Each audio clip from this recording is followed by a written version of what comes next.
My son, Richie, was almost 3 years old with beautifully thick and curly brown hair that seemed to hang in place flawlessly without any serious effort. He was a growing, healthy, and happy child with a rapidly developing vocabulary, as any parent would hope for. That, however, was before Frank seeped into our lives. Before Frank, the boy loved talking anyone's ear off, running around like a maniac, and putting on superhero masks while pretending to fight bad guys. That's why when he first started talking about the monster, I never thought much of it, as it's expected for children his age to start developing an overactive imagination.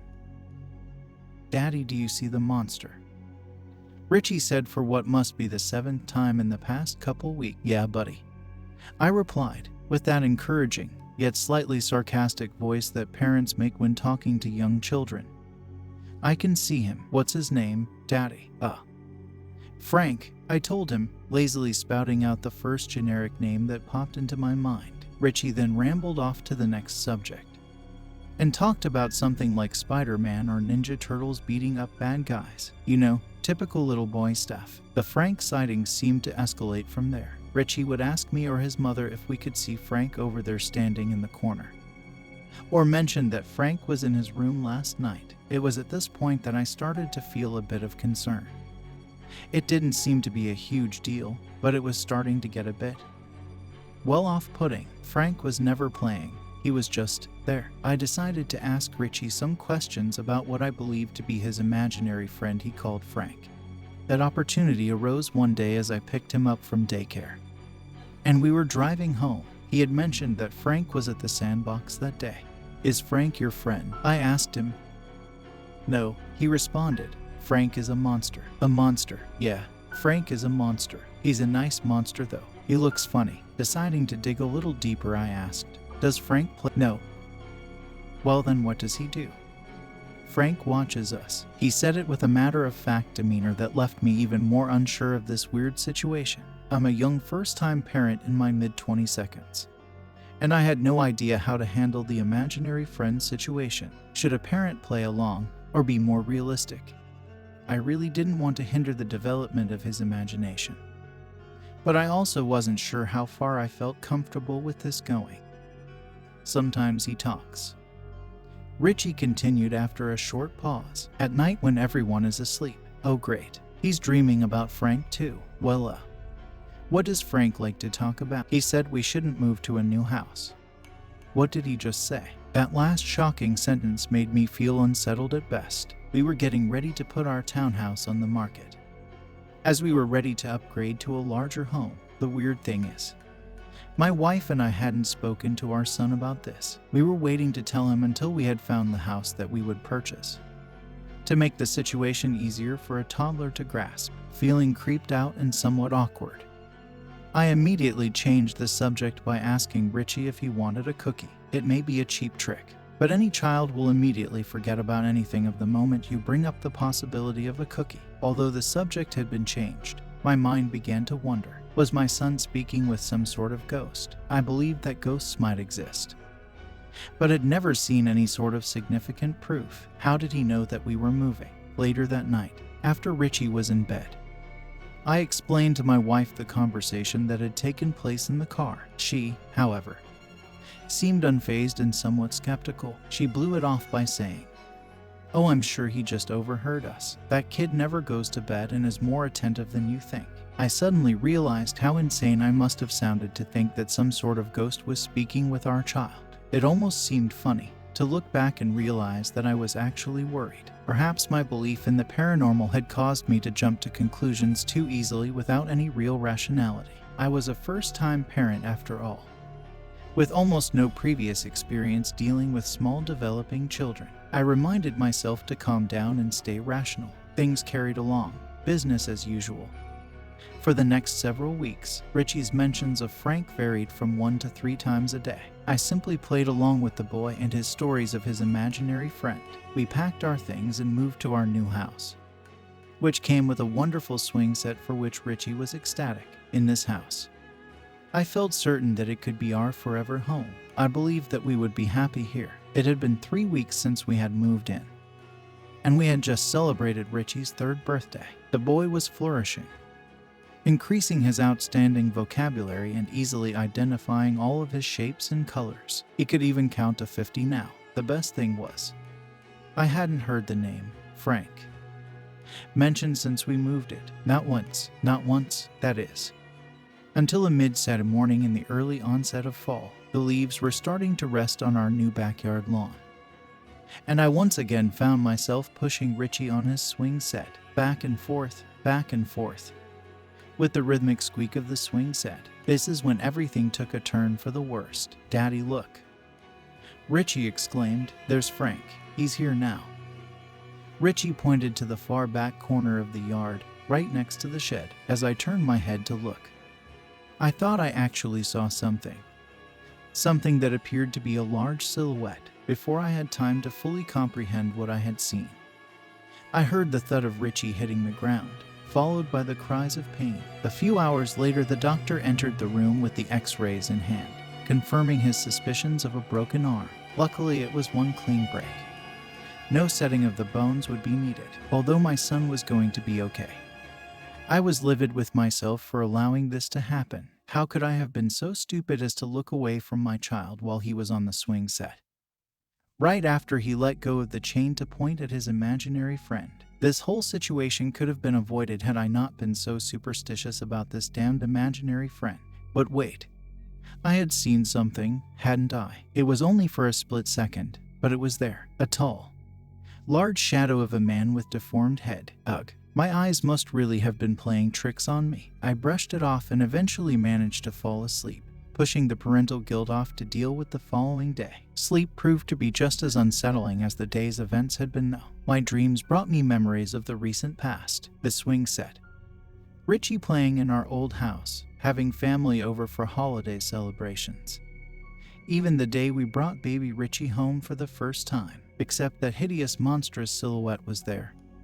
In every single memory, watching from the corner, standing behind our guests, leaning over the crib, always there, always watching. I awoke suddenly, bolt upright in my bed. I rarely remembered even having dreams.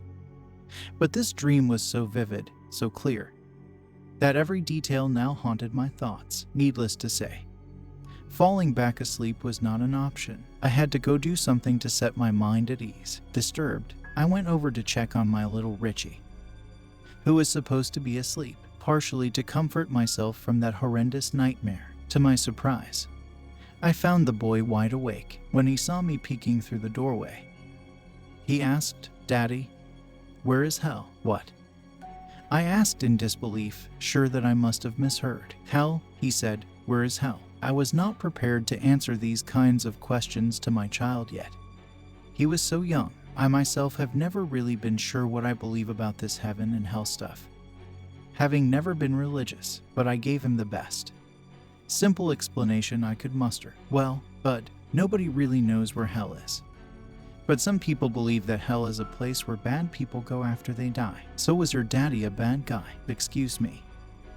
This last question caught me off guard. "Frank told me that your daddy is in hell because he hurt those kids." My heart instantly plummeted, providing a sensation as if it had collided with my stomach. After skipping a beat, or three, my heartbeat resurged with the powerful thump worthy of a bass drum. How the hell could he have known about that? It was true that my father had hurt children, killed them, actually. When I was young, about 12 years old, my dad had stormed out of the house in a drunken stupor. The police came knocking at about 5 a.m. the next morning to inform us that he had been identified as involved in a multiple fatality car accident, and they needed my mother to identify the body. I remember that morning vividly. My mother was not aware that I had woken.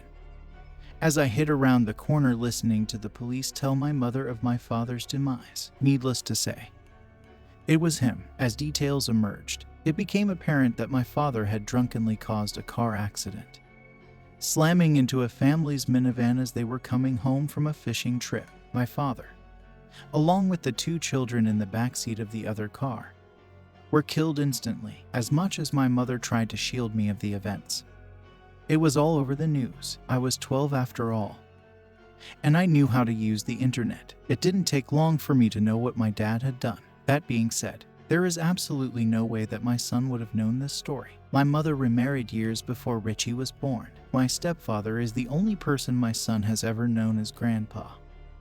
And I never discussed the situation at all. At this point, I realized, without a doubt, that Frank was more than just an imaginary friend, and it angered me furiously. I told my son, "No more talking to Frank. He's not welcome here." "But Frank is nice," Richie pleaded. "No, Frank is not nice. Frank is bad, and if you see him again, you need to tell him to leave." "No." Richie roared. Only the voice that came out did not belong to Richie. It was a sound that no toddler could be capable of making. It was a deep, dark, horrendous, malicious, and rocky voice that would be fitting of a werewolf, or a monster, or a demon. What's worse is the fiery, despicable, evil look of pure hatred that was in my son's eyes. Although only for a moment, it was there. The expression on his face disappeared as quickly as it arrived, and Richie was Richie again. It was as if he had no idea what had just happened. He seemed totally fine, but I was terrified of my only son, or whatever had just taken a hold of him. "Can I watch a movie?"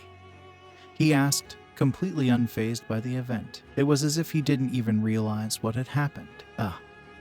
Of course, buddy," I managed to respond with a shaky voice. I carried him to the living room and put on Lion King for him. After he fell asleep in the next 30 minutes, I went into the shower and simply fell apart as I broke into tears. What the hell had just happened? What was this? This monstrous thing who grabbed a hold of my son. As I tried to explain the events to my wife the ensuing morning, she simply didn't believe me. I can't even blame her. I realized that it sounded crazy, but I knew that it had indeed happened. If only she had believed me. However, we had very little time to talk about it, as Richie awoke that morning with a heavy fever, originally at 101 degrees Fahrenheit. His temperature rapidly rose to 103 within just a couple short hours. As I picked my son up to take him to the ER, I saw him, Frank, out of the corner of my eye, watching. Richie was admitted immediately. The doctors scrambled to explain his condition of rapid deterioration. I sat by, watching as my son became pale, and his energy was fading fast. Yes, my son was fading. He was dying as the doctors ran tests on top of tests. I took matters into my own hands. I had 3 different priests arrive. All of them simply offered my son a simple blessing, but I could tell that they too were skeptical of me. I tried desperately to get my wife and the doctors to listen to me. For 2 days I pleaded with them to understand that I knew what was wrong, that there was a malicious, if not demonic, entity feeding on my boy, sucking away his life energy. Why or how were questions in which the answer far passed my understanding. But it was happening. I could even see him regularly now. That evil thing, standing in the shadows. But alas, I was met with skepticism, and my wife along with the doctors ended up bringing in a psychologist to have some sort of intervention for me. They tried to tell me that I was having some sort of mental break from the stress of a sick, possibly dying, child. I stormed out that room desperately furious. I realized in this moment that trying to explain the truth to people would be of no avail. I had only one last idea of what could be done.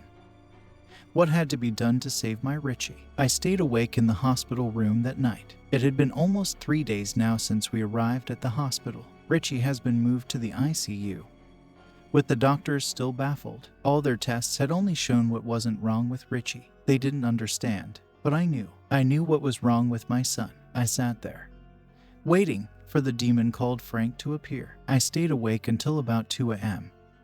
And suddenly there he was. I could see the shadow standing over Richie's bed. He stood calmly, but with an evil lust for the last little bit of energy that was keeping my son alive. "I'll make you a deal," I said with a stern and confident tone. The entity slowly turned his head until he was facing me. I could see him now, more clearly than ever. Richie was right. Frank truly was a monster, a large one, standing at some 8 feet tall, with skin the color of ash. He had the same overall shape of a human, but with hideous, pointy features. His long, narrow arms hung down to his knees, ending with fingers 6 inches or more in length, and his face.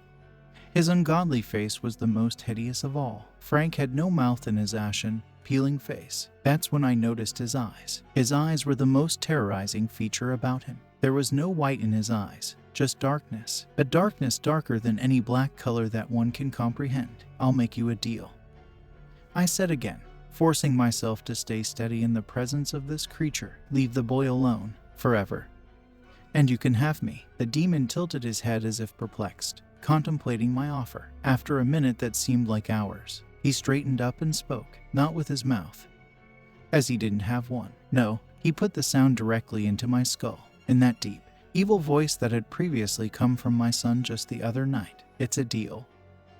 And in an instant, he was gone. The next morning, Richie's fever had subsided, just like that. The color had returned to his skin and he was eating solid food and laughing like a toddler should for the first time in days. The doctors admitted that they were baffled, but happily discharged Richie later that day. My wife calls it a miracle, but only I understand the dismal truth. I can feel it starting, the illness, or whatever you call it. My fever is spiking, and I can't stop sweating. My energy is leaving me. I barely manage to walk up the stairs into the office. Even now, I feel as if I might pass out. I cannot hide my condition from my wife for too much longer. It is only a matter of time until I am the one in the hospital bed, as the doctors try tirelessly to explain what is happening. Only I won't make a miraculous recovery as Richie had. No, I'm certain that I will die. That was the deal I had made after all. I gave up my own life to save my son. But before I do perish, I'm putting this story on every parenting and paranormal forum I can find on the web. I know how this sounds. I realize it seems crazy, but I'm reaching out to all parents who might be seeing the signs. I plead with you, please do not play along if your child has some sort of imaginary friend. Stop it before it's too late. Find someone who can expel that evil from your home and your child. But please, for the sake of you children, I beg for you to not allow this creature to take a hold of your child.